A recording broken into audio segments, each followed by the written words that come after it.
So, defense, huh? Well, first of all, obviously I've seen a lot of people talk about defense in the past, as well as even now people make a lot of videos about defense, how you're supposed to block and blah blah blah, but majority of them are just them telling you to record strings. They probably give you some strings to record and then they tell you to play these randomly on the dummy and then you block them. Great, that's all good, you know, that's all on the side, but today here I think I'd like to talk about defense as a whole, like what you're supposed to think about defense, how you're supposed to develop your mindset towards defense, because you know, most people think that raw reactions are all there is to defense in this game, but oof, that could be far from the truth. Obviously, raw reactions are there, but I believe, in my opinion, that at the highest level of DBFZ, defense is more about mindset, what you think while you block, and how many things you can look out for at the same time. Couple that with raw reaction in there somewhere, and I think you have a very strong defense. If it's just raw reactions, you're going to get mixed. I'll get more into that later as to why raw reactions just by themselves isn't it. So, what I'd like to talk about in this video today, or actually before I get into that, I'd like to say this video doesn't just apply to beginners.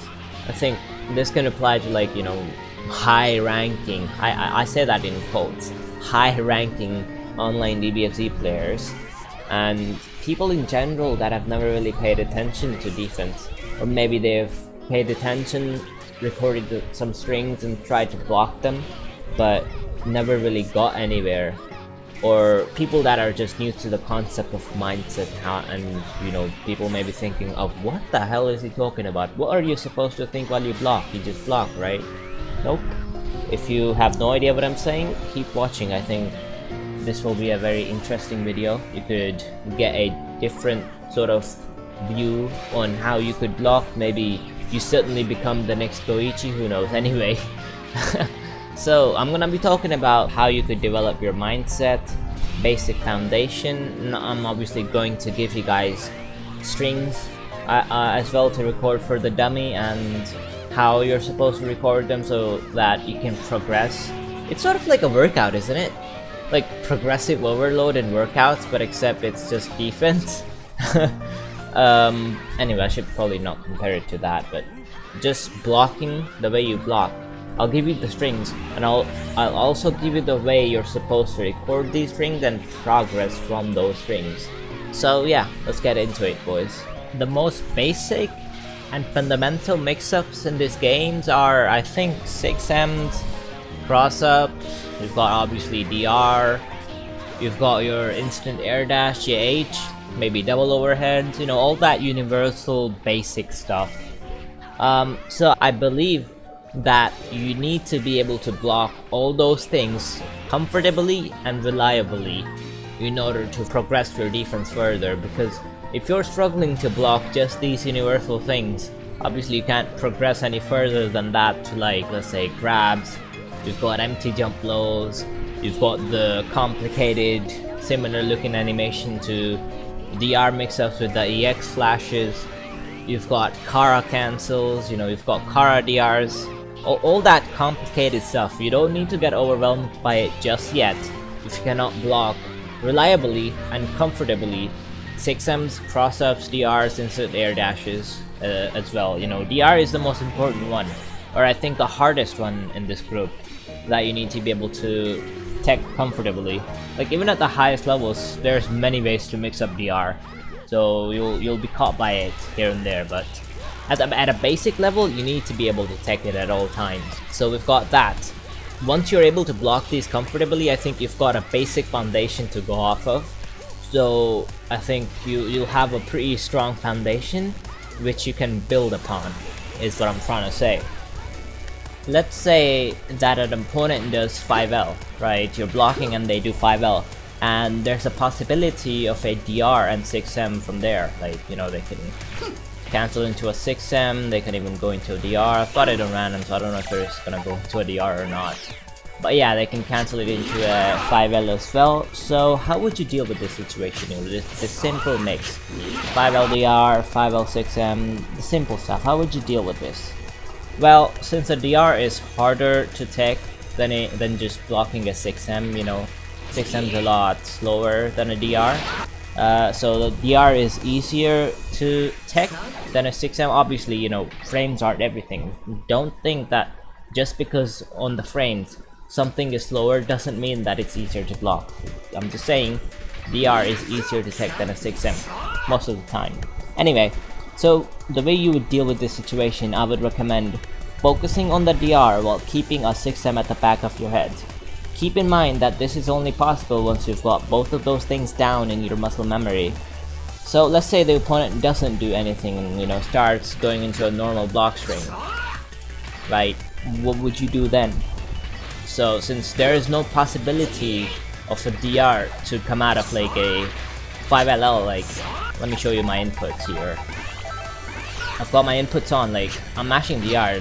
DR is not gonna come out. DR is only cancelable from a 5L, or, you know, you're not in a block string, obviously, you're not in recovery of anything, and you can cancel into a DR. Obviously, this is obvious game rules. I shouldn't have to explain any of these. So you're gonna wanna forget about the existence of a DR while they're going into their own block string. You should only focus on DR when it can come out. So essentially, I came up with this strategy actually way back in season 1, but I think it's been around for a long time, even in previous fighting games. Basically, I think I've heard somebody call this switch blocking, I'm not sure, but you focus on something when there's a possibility of that something happening. So for example, DR cannot happen in the middle of a block string, you focus on the other stuff like 6M, you've got the cooler dive kicks, you know, all that good stuff. So what this does is puts less load on your mind and basically make everything more consistent. Because if you were still thinking about a DR, obviously you wouldn't be able to block 6Ms or these dive kicks as well, or even nearly as consistently as you would if there was no possibility of a DR, right? I found this wave was a million times easier to block than just simply reacting or looking out for everything at the same time, you know? Instead of frying your brain, focusing on all things at once, you could very wisely divide your focus depending on the situation and make blocking much easier, and most importantly of all, consistent. I think even a lot of good players need to implement this sort of mindset or something close to it. So anyway, well, for me, I don't really have to look out for 6Ms, I just go with raw reactions for a 6M because it's just that badly burned into my muscle memory at this point. So now that we've got a brief understanding of what you think while you block, let's talk about how you actually block certain moves. How some moves can be similar to others, leading to you getting mixed, and most importantly of all, how reactions isn't everything. So let's take DR as an example. Let's say the animation is in your muscle memory. What part of it do you look out for? Is it the flash? You know, the green stuff? Is it the sudden switch of the stance? You know, the cooler suddenly switches his stance, you know, goes into the DR. Well, here is where it's different from character to character, because this is how they can abuse and mix up Dragon Rushes. I mentioned this earlier a little while ago, how at a high level you will get caught by DR here and there. DR by itself is the easiest thing in the world to tech, but when it's mixed up in the right hands as well, man does it get hard. So how is it actually mixed up?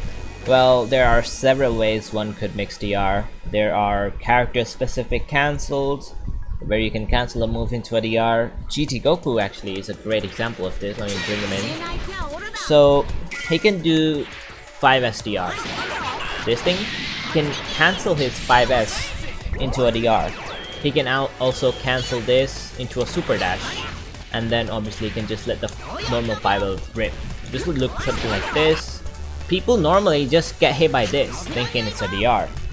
A lot of characters can use similar sort of mix-ups. So how do you deal with this, the GT Goku thing? Well, simply just wait for the flash. You only look out for this flash, the green stuff on the screen. So even if he does the cancel, there will be no flash. Even if he does the 5S, there will be no flash. So you specifically look out for this flash and then take a DR. Okay, so let's just switch the cooler real quick. If you try to look out for the flash and take Cooler's Dragon Rush the same way you would with GT Goku, you're getting schmixed. You're actually getting schmixed. The reason for that is because of the EX flash. This thing. It's red, but it's way too hard to differentiate from the Dragon Rush flash. And inconsistent. The dive kick itself, like this dive kick, this in itself is like extremely hard to block, like really hard to block. And it can also be mixed up by 214S, the full screen low, so it would look something like this. This is where I found my own way of blocking Cooler, which was easiest for me. I look at his feet, those dirty goddamn feet. If I see any sort of flash, but his feet are off the ground, I will quickly block high, so that I can block the dive kick. So if you just stare at his feet, and you see a flash, you notice a flash, you react to the flash, but his feet suddenly disappear, that is a big visual cue for you to block high. Now if you see a flash, but his feet are still on the ground, you will take the DR. It's pretty simple. Also, this gets rid of this mix as well. 214S, normally people confuse this with this because of the sudden change in the animation, but if you look at his feet, if you block Cooler while you look at his feet, you will block most of his mix-ups. Now you can OS Cooler with 2H actually, where you simply press 2H whenever you use flash. Like even if Cooler does this or this, you simply react as fast as possible and you try to tech with 2H. I say that in quotes. You tech with 2H. You can OS and 2H the dive kick and tech the DR, but it's a bit inconsistent because you can mix it up with this. And if you focus solely on trying to tech with 2H, you will get mixed by this a lot. But it's not a bad option. Of course, I will use the 2H OS here and there myself to punish my opponent when possible, but most of the time I will block him while I stare at his feet. So why did I spend such a long time trying to give you those two examples? Well, it is to show you how you cannot block every character the same way, and that raw reactions isn't everything. Because if you rely just on raw reactions, you will get mixed by similar looking animations. So you'll have to find your own way to block certain characters, which would be easiest for you. Of course, let's just not get too ahead of ourselves here. All this comes after we've developed the basic foundation for our defense. But first, you need to be able to grasp that defense is essentially a mixture of your mindset, which would be in this case how quickly and reliably you can switch your focus from things to other things, and how many things you can look out for at the same time.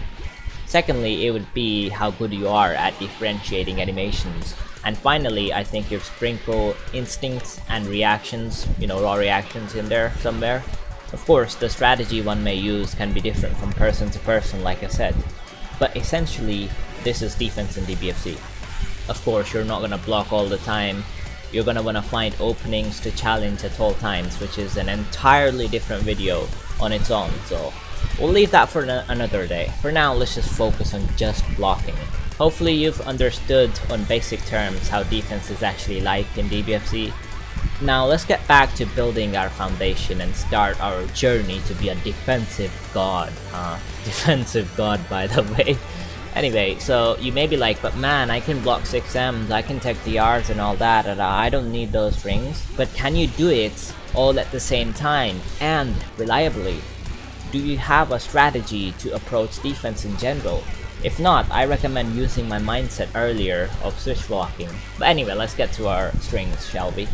So let's first look at how to actually record these strings.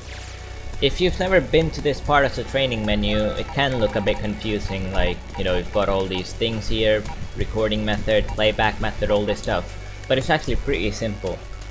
Basically, you can record different actions in different slots and then play them back however you want with this playback method right here. So you can play them back normally, so if you record something in slot 1 and then play it back, it will play back normally. If you record something in slot 3, then you can choose slot 3, it'll play back whatever you recorded in slot 3. So you can also play them back randomly. so you won't know which recording is being played. And yeah, that's what we will be using for our block strings. Also, this is the frequency of how frequent a string will be played back. So for example, you can set, let's say you've recorded 2 strings, I've got 2 strings here. Let's say you've set playback amount for slot 1 to like, I don't know, 71, and you put slot 2 on like 31. Slot 1 will play back a lot more than slot 2 when you've got the playback method set to randomly. I like to keep them at 1, all at 1, so it's quite evenly spread out. By default it's at 50, but I've noticed that the same strings play over and over again if it's at 50, so keep them at 1, all of them. They will play back randomly, they will mix up quite easily. Now obviously you can just copy whatever I'm about to record, but you should know how to record your own strings, because if you don't, you won't be able to progress if you just copy whatever you record. So you should learn the way to actually record these strings. So there are 2 general rules I go by normally when recording strings. First one is to make sure to record completely identical strings in all slots. So like, let's say for the first slot, let me just delete all the strings that are already there.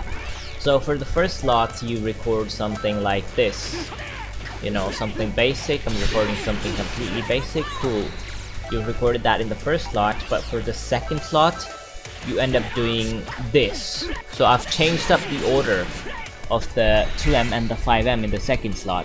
If you do this in all your other strings, like randomly in some string you change up the order of your normals, or you slightly change up your block string, you will be able to tell which slot has which mix. You don't want that, right? You want it to be as close as possible to a real match.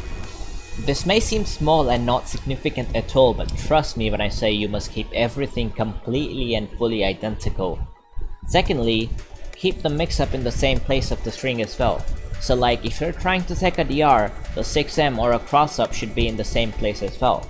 Like over here, you record an IDJH with a DR in front of it, that's your second string.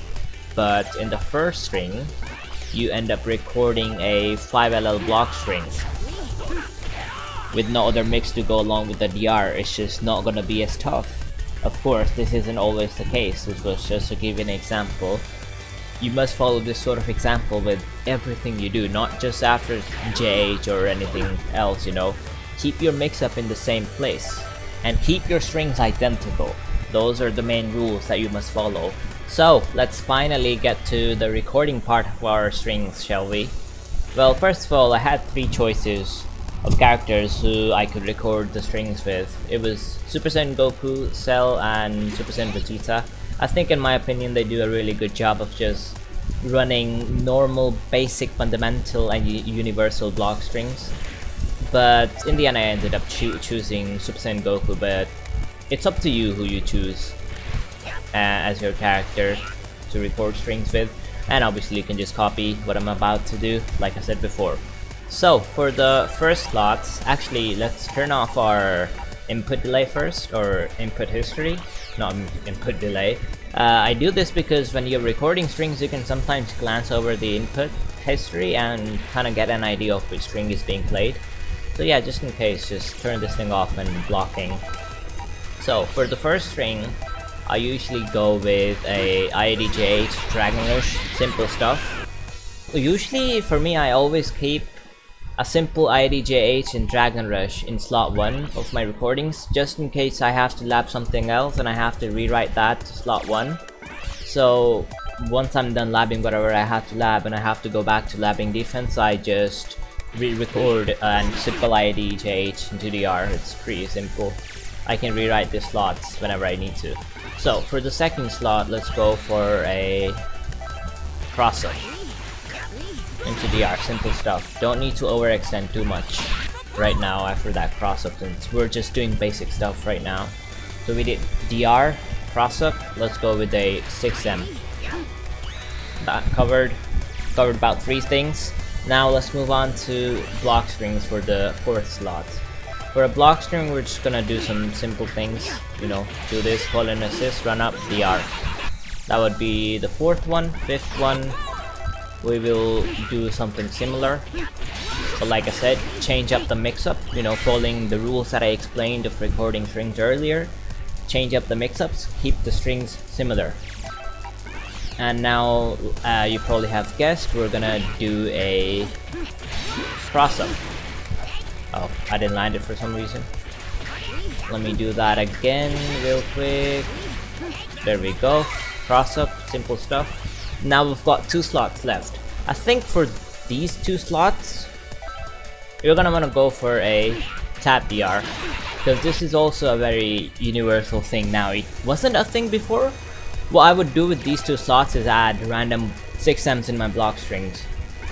But now with the 5LDR being a thing, we don't really have the luxury of doing that. So for the 8 slots, we're probably gonna have to add 1 random 6M in our string. So we'll add it right here. Simple stuff. So that's our basics right now. Oh, also forgot, but I've mentioned this before. Move all of these to 1. So them getting mixed up is more likely. At 50, you get the same strings a lot most of the time, so this is good. So these will be our strings. You play them back randomly, and once you're able to block all of these consistently, you can progress. Like, you're not getting hit at all by none of this stuff, and you see progress in the game, then you can delete all of these and then rewrite to whatever next thing you'll be having trouble with. Depends on you, depends on the character. For example, you could add DR and, you know, differentiating DR and EX animations. You could practice doing that because that's also very important, but it comes at a higher level. So once you're able to do all of these, you can follow the rules that I explained earlier of how to record these strings and progress to more difficult stuff or character specific stuff. You know, it's not that you'll have to refer back to this video. Once you know how to record your own strings, you'll be able to progress on your own. And I think that should be about it. So a quick summary of the video would be: first, learn to develop a defensive mindset or a strategy. Next, understand that raw reactions aren't everything and that differentiating moves is a thing. Also, in my opinion, defense is strong depending on how fast you are able to switch your focus from things to other things, and how many things you can look out for at the same time. Finally, learn to record your own strings and make them as realistic as possible. Once you're able to consistently block them all, you can progress. Hopefully this video didn't get too long. Well, it probably did, but there was too much to talk about and couldn't really be helped. Anyway, hopefully you were able to understand what basic defense is like in DBFZ and can get better with your own defense. With that being said though, if you enjoyed this video, as always, feel free to subscribe and drop a like. If you didn't like it, then just dislike it. And I shall catch you kids in the next one. Goodbye.